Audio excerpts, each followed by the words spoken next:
November 1943, Moro River Valley, Italy. Captain Ernst Weber pressed his back against the cold stone wall of the farmhouse.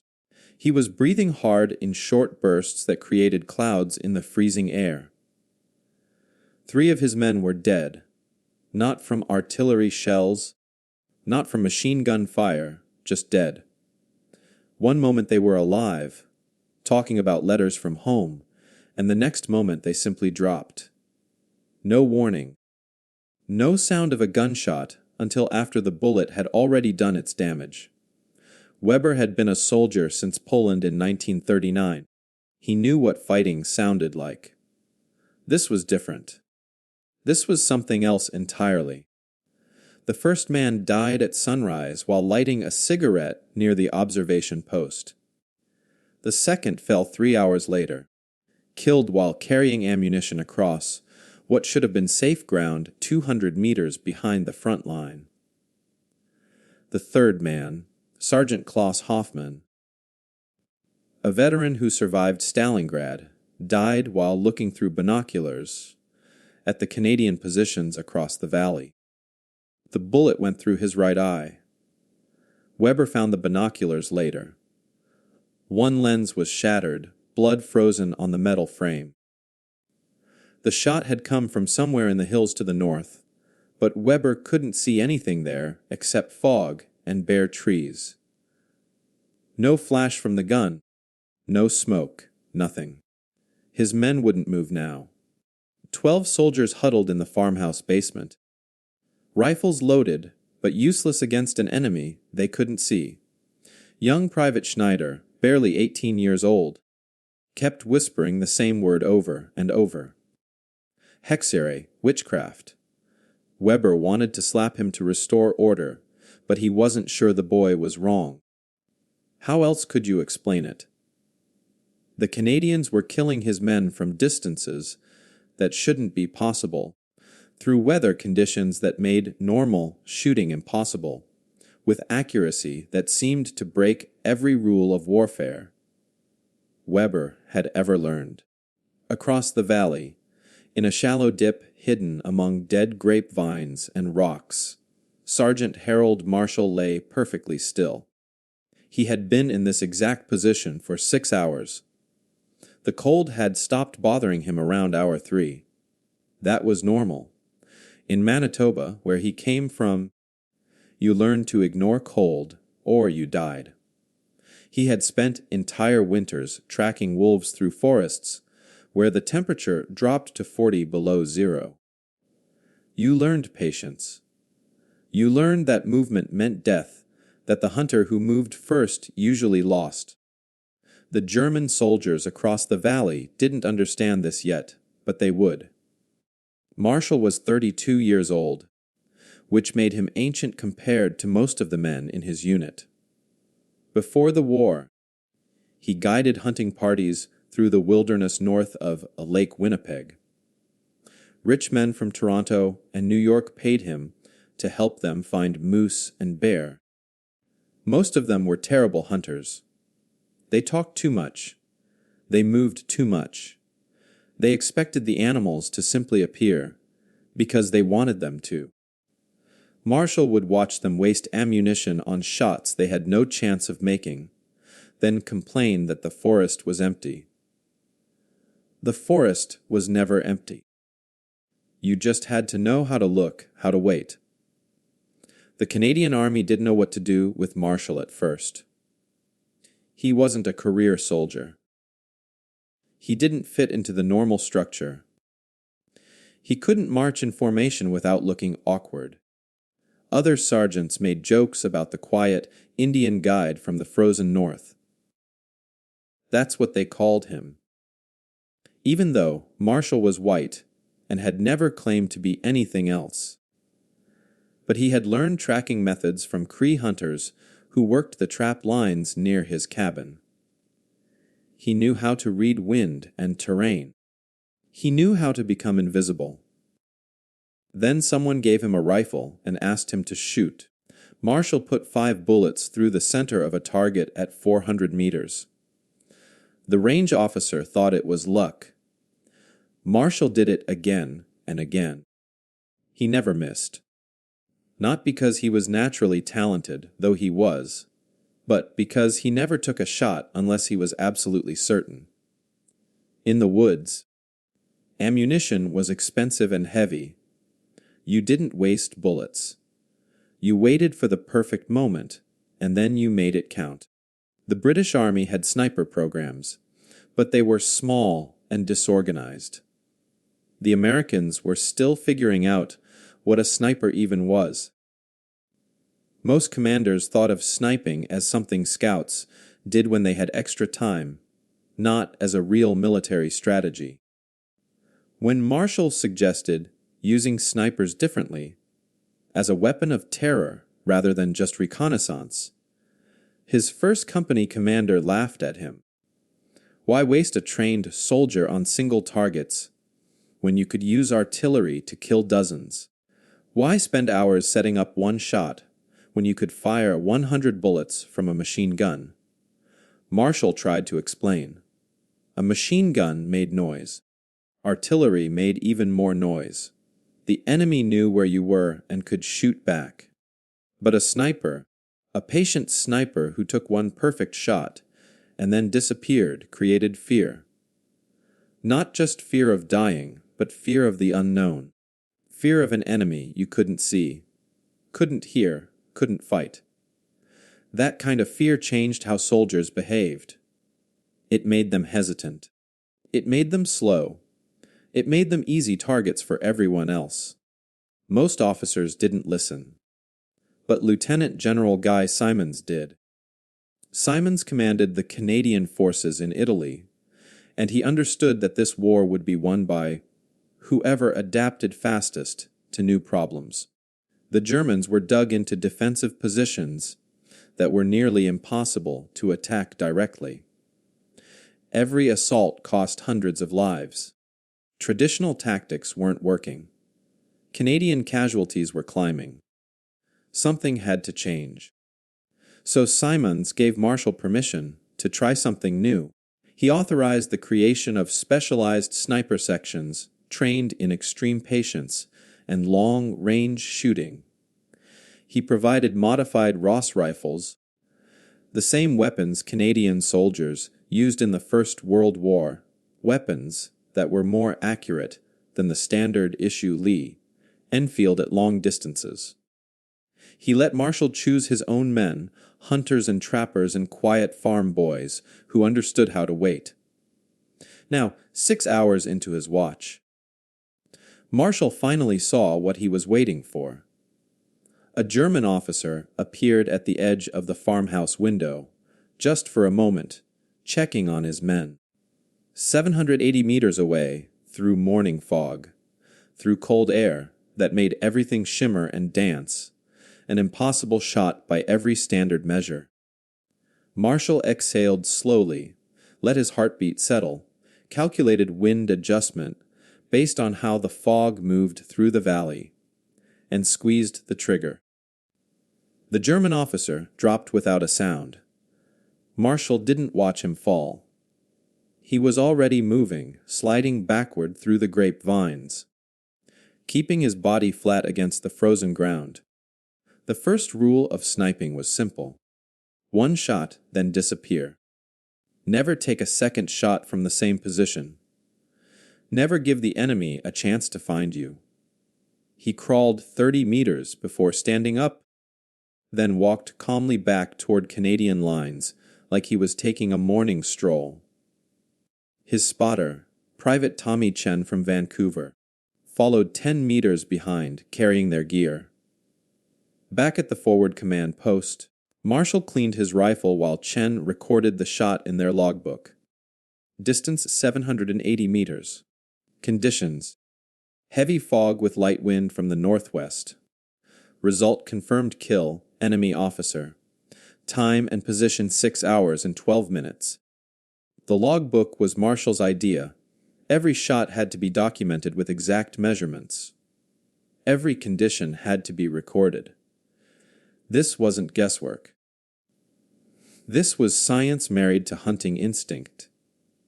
You had to know exactly what worked, and what didn't, so you could teach others to do the same thing. The rifle Marshall used was a Ross Mark III, a weapon most Canadian soldiers hated. In the First World War, the Ross rifle jammed constantly in muddy trenches. Soldiers died because their weapons failed at critical moments. The Canadian Army switched to British Lee Enfield rifles after that disaster, and the Ross became a symbol of failed Canadian equipment. But Marshall knew something other soldiers didn't. The Ross rifle was incredibly accurate at long distances. Its straight pull, bolt action was faster and smoother than the Lee Enfield. In clean conditions with proper maintenance, it was probably the most precise rifle in the entire war. Marshall modified his Ross even further. He adjusted the trigger pull to exactly 3 pounds of pressure. He hand-loaded his ammunition, measuring each powder charge to the exact grain, ensuring every bullet left the barrel at the same velocity. He mounted a Canadian-made telescopic sight, 3.5 power magnification, and spent hours adjusting it until the crosshairs aligned perfectly at 800 meters. Other soldiers thought he was crazy, spending entire afternoons shooting at targets, writing down every detail in his notebook. But Marshall understood that precision required preparation. In the wilderness, the difference between eating and starving often came down to tiny details most people never noticed. The wind calculations were the hardest part. Wind pushed bullets off course, especially at extreme distances. A bullet traveling 800 meters took more than a full second to reach its target. In that second, wind could move the bullet several feet left or right. Marshall learned to read wind by watching how fog moved through valleys, how grass bent on hillsides, how snow drifted around rocks. He created charts showing wind speed and direction for every hour of the day in different types of terrain. Italian mountains had different wind patterns than French fields, which were different from Dutch polders. Every location required new calculations. The patience doctrine was Marshall's most important innovation. Most soldiers, when they saw an enemy, wanted to shoot immediately. That's what training taught them. See the target, acquire the target, eliminate the target fast and aggressive. But Marshall taught his snipers to wait. Sometimes for hours, sometimes for entire days. You found a good position with clear sight lines and natural camouflage. Then you became part of the landscape. You didn't move. You barely breathed. You waited until the perfect target appeared at the perfect moment, and only then did you take your shot. This technique came from hunting predators in Canada. Wolves were smart. If they saw movement, they disappeared. You couldn't chase them through the forest. You had to find their trails, figure out their patterns, and wait along their path. Sometimes you waited all day and saw nothing. Sometimes you waited 3 days. But when a wolf finally appeared, walking calmly because it didn't know you were there, that's when you took your shot. 1 bullet, 1 kill. Then the wolf pack would avoid that area for months, remembering the danger. Marshall wanted the same thing to happen with German soldiers. He wanted them to fear every open space, every window, every moment of exposure. He wanted them to remember that death could arrive from nowhere at any time without warning. This wasn't just about killing enemy soldiers. This was about breaking their will to fight. Not everyone agreed with this approach. Major Richard Thompson, Marshall's battalion commander, thought the whole program was wasteful. Thompson was a career officer from Halifax who believed in traditional military doctrine. Overwhelming firepower, coordinated attacks, Artillery preparation followed by infantry assault. He looked at Marshall's logbook and saw 1 kill per day, sometimes 1 kill every 2 days.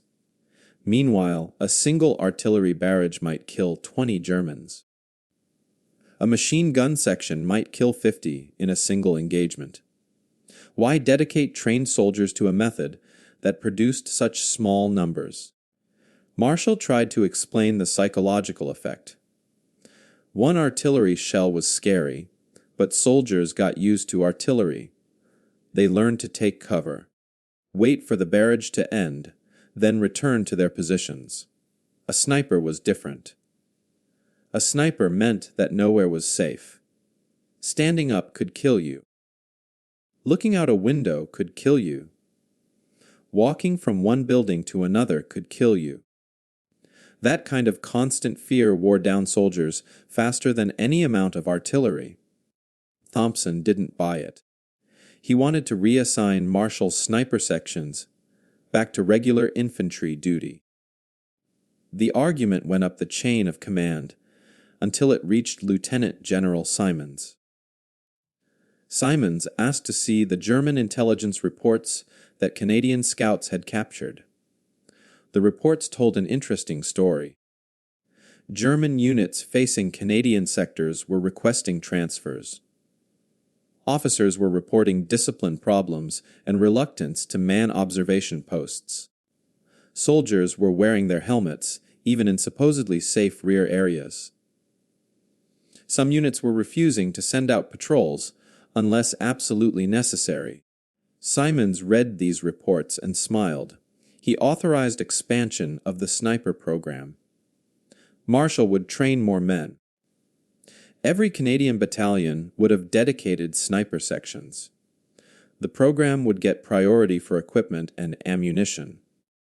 Thompson was furious, but orders were orders. The real proof came during the Battle of Ortona in December 1943. The town was a maze of stone buildings and narrow streets, perfect for German defenders. Canadian infantry was taking heavy casualties, trying to clear houses one by one. Marshall's sniper section, just 3 men, positioned themselves in a church bell tower overlooking the main square. For 16 hours, they controlled the entire area. Any German soldier who tried to cross the square died. Any officer who looked out a window died. The Germans couldn't advance. They couldn't retreat. They were trapped by 3 men with rifles. A captured German lieutenant later told interrogators that his company refused to leave their building because of the ghost in the tower. They couldn't see the shooter. They couldn't hear the shots until after bullets had already passed. Men just fell down dead. Some soldiers claimed the Canadians had invented invisible bullets. Others said it was impossible for anyone to shoot that accurately, that the Canadians must have some kind of new secret weapon. A few, the lieutenant said quietly, believed it was magic. By spring of 1944, German intelligence officers were compiling strange reports from the Italian front. The documents, later captured by Allied forces, told a disturbing story. In sectors facing British troops, German officer casualties ran about 12% of total deaths. In sectors facing American troops, officer casualties were around 15%. But in sectors facing Canadian troops, officer casualties jumped to 38%. Even stranger, most of these deaths happened at distances beyond 600 meters, ranges where normal infantry combat almost never occurred. The reports called it an anomaly that required investigation. Wehrmacht commanders began noticing behavioral changes in their troops. Soldiers who transferred from other fronts to face Canadian units quickly adopted new habits. They stopped standing upright, even in rear areas supposedly safe from enemy fire. They refused to use binoculars near windows. They wore their helmets at all times, even while sleeping. Patrol frequencies in Canadian sectors dropped by more than half compared to other areas of the front. Some units simply refused to send out reconnaissance patrols unless directly ordered by officers, and even then, soldiers volunteered reluctantly. One German private, captured near Cassino in March 1944, told his interrogators a story that seemed impossible. His squad had been pinned down in a farm building for 2 days by a single Canadian shooter they never saw. The shooter killed their sergeant on the first morning from somewhere across a valley filled with morning fog, so thick the private couldn't see 50 meters. 3 hours later, another man died while trying to reach their radio. The bullet came through a window opening barely 30 centimeters wide. That afternoon, their corporal was hit. While hiding behind a stone wall that should have provided complete cover. The private swore the bullet curved around the wall, which he knew was impossible. But he saw his corporal fall and couldn't explain it any other way. The psychological impact was exactly what Marshall had predicted. German soldiers in Canadian sectors began seeing snipers everywhere. Even when no snipers were present, they fired at shadows.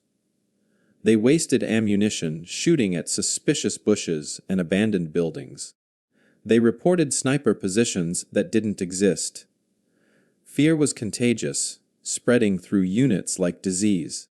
New replacements arrived at the front already terrified, because veteran soldiers had told them stories about the Canadian ghosts who killed from impossible distances, through impossible conditions. The weather often made these fears worse. Italian winters brought heavy fog that rolled through valleys every morning, turning the landscape into gray soup where you couldn't see beyond your outstretched hand. German soldiers knew that somewhere in that fog, Canadian snipers were watching, waiting, calculating their shots. The fog would lift suddenly, like a curtain being pulled back, and in that moment of exposure, death might arrive. A lancer named Otto Becker wrote in his diary about the morning routine in his unit. Nobody moved until the fog cleared completely. Nobody looked outside. Nobody made coffee or smoked cigarettes near windows. They waited in darkness and silence until the sun burned away the mist, and only then did they risk movement. Even then, they moved quickly, staying low, trusting nothing. By summer 1944, when Canadian forces moved to France for the Normandy campaign, their reputation preceded them. German units receiving orders to face Canadian sectors knew what was coming. Divisional commanders requested extra sniper teams. Some units tried to develop their own long-range shooting programs, training men to match Canadian techniques. But the German approach to sniping was fundamentally different. German snipers were taught to take multiple shots, to keep pressure on enemy positions, to work in pairs and cover large areas. They were aggressive hunters. Canadian snipers were ambush predators. They took one perfect shot, then vanished like smoke. The difference showed in the numbers. German snipers in Normandy averaged 15 to 20 shots per day. Canadian snipers averaged 1 to 3 shots per day. But German snipers gave away their positions and often died within 24 hours of deployment. Canadian snipers operated for weeks or months without being located. A single Canadian sniper section could control an area of several square kilometers, making entire roads unusable and forcing German units to move only at night. Corporal James Wallace became something of a legend during the Normandy fighting. Wallace was a farm boy from Saskatchewan who could shoot the head off a gopher at 300 yards. Before he was 12 years old, he had eyes like a hawk and hands that never shook, even under pressure. In June 1944, near the village of Norre, N. Besson, Wallace spotted a German artillery observer working from a church steeple 850 meters away. The observer was directing fire onto Canadian positions, calling in coordinates that were killing men with every shell. The steeple had a small opening, maybe 40 centimeters across, partially blocked by broken stones. The observer only appeared for seconds at a time, looking through binoculars, then ducking back into cover. Wallace waited for 40 minutes, his rifle trained on that small opening, his breathing slow and steady. The morning was overcast with shifting winds that changed direction every few minutes. Finally, the observer appeared again, and in that instant, Wallace fired. The bullet traveled nearly a full kilometer, rising and falling in a perfect arc, pushed slightly left by the wind. Then, right as the wind shifted, before entering the steeple opening and striking the observer in the chest.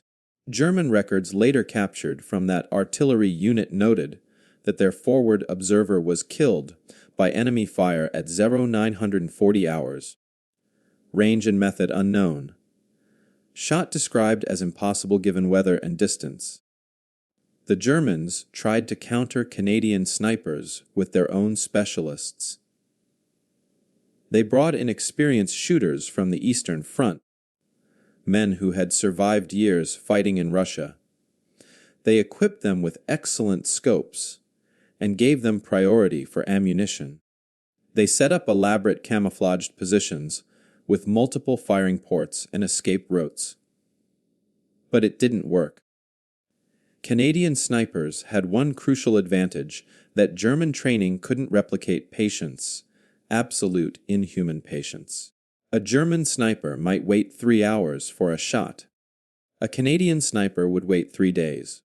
German snipers worked on schedules with expectations about daily targets and results. Canadian snipers had no schedules.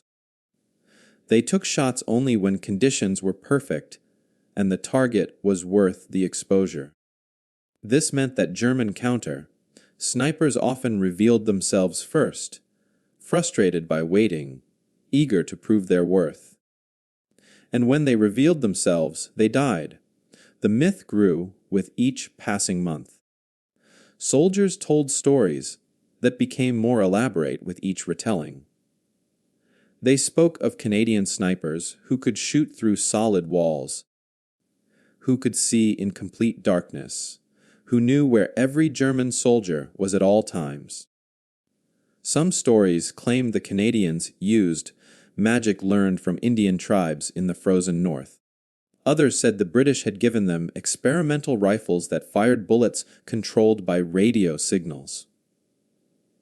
A few soldiers, usually late at night after too much schnapps, whispered that the Canadians had made deals with something old and dark that lived in their endless forests, trading their souls for supernatural accuracy. The truth was simpler, but somehow more frightening. The Canadians were just men. They used ordinary rifles with ordinary bullets. They followed laws of physics and mathematics. But they had mastered their craft with a completeness that seemed impossible to those who faced them. They had turned patience into a weapon sharper than any bayonet. They had learned to become invisible by staying perfectly still. They had discovered that in modern warfare, the most terrifying thing wasn't a machine gun, or a tank, or an airplane. It was a single man who could kill you from a distance so great you never knew he was there, and who would wait forever for the perfect moment to pull the trigger. The war ended in May 1945, but the Canadian sniper doctrine didn't end with it. Officers from Britain and America requested access to Canadian training materials. They wanted to understand how a relatively small army had developed techniques that terrified one of the most professional military forces in history. The Canadian Army sent instructors to Britain and the United States. Men like Marshall and Wallace, who spent months teaching the patience doctrine to new generations of soldiers. The lessons learned in Italian fog and French hedgerows became the foundation for every modern sniper program that followed. By the time the Korean War started in 1950, every major military force had adopted some version of Canadian methods. The one-shot, one-kill philosophy replaced older ideas about volume of fire.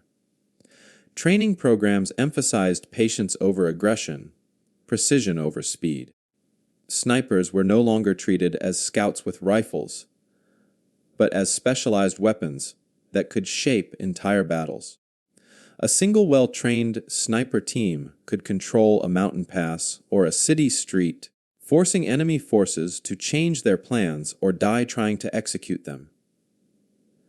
The psychological warfare aspect, the creation of fear through invisible threat, became standard military doctrine taught in every war college. Marshall himself never liked talking about the war. He returned to Manitoba in late 1945, received his discharge papers, and went back to guiding hunting parties through the wilderness. People in his town knew he had been a soldier, but most didn't know the details. He didn't tell stories at the local bar. He didn't attend veteran reunions. When people asked what he did during the war, he usually said he was a scout and changed the subject. His wife, Margaret, knew some of it, because she held him during nightmares, when he woke up gasping, seeing faces he had watched through his scope in that moment, before he pulled the trigger. But even she didn't know the full count. Marshall never told anyone the total number, and he burned his logbook in the wood stove one cold January morning in 1946. The Canadian government gave Marshall a medal for his service, the Military Medal for Bravery in Action. The citation mentioned extraordinary courage under fire and exceptional skill in reconnaissance operations. It didn't mention that he had personally killed more than 80 enemy soldiers, or that German intelligence had offered a substantial reward for his capture, or that some Wehrmacht units specifically requested transfer away from sectors where Marshall operated. The military kept those details classified for decades, not because they were embarrassed, but because they understood that what Marshall had done went beyond normal combat. He had become something other than a soldier. He had become fear itself, given form and purpose. Wallace had a different path after the war. He stayed in the military, becoming an instructor at Canadian Army sniper schools. He taught thousands of soldiers over 20 years, passing on the techniques he and Marshall had developed. Wallace was patient with students who struggled, understanding that not everyone had the temperament for this kind of work. You couldn't force someone to lie motionless for 10 hours. You couldn't teach someone to ignore cold and hunger and the desperate need to move. Some people had it naturally, the same way some people could paint or sing or build things with their hands. Others never developed it, no matter how hard they tried. The soldiers Wallace trained went to Korea, then Vietnam, then dozens of smaller conflicts around the world. They carried Canadian techniques into jungles and deserts and mountains, adapting Marshall's core principles to new environments. The fundamentals never changed: patience, precision, one shot, then disappear. The technology improved over decades. Better scopes, better rifles, better ammunition. Modern snipers could make shots at distances Marshall never dreamed possible. But the mental discipline, the willingness to wait forever for the perfect moment, that came directly from those cold Italian hillsides in 1943. Marshall died in 1987 at age 76. His obituary in the Winnipeg Free Press mentioned that he had served in World War II and spent his life as a hunting guide. It said he was survived by his wife, 3 children, and 7 grandchildren. It noted that he loved fishing and played fiddle at local dances. The obituary was 4 paragraphs long and never mentioned that Harold Marshall had changed military history. The German soldiers who feared his name were mostly dead by then anyway. Old men, scattered across Europe, who sometimes woke at night remembering the fog and the silence, and the sudden, incomprehensible death that arrived from nowhere. The legend of Canadian snipers in World War II eventually became historical fact studied in military academies and documented in official histories.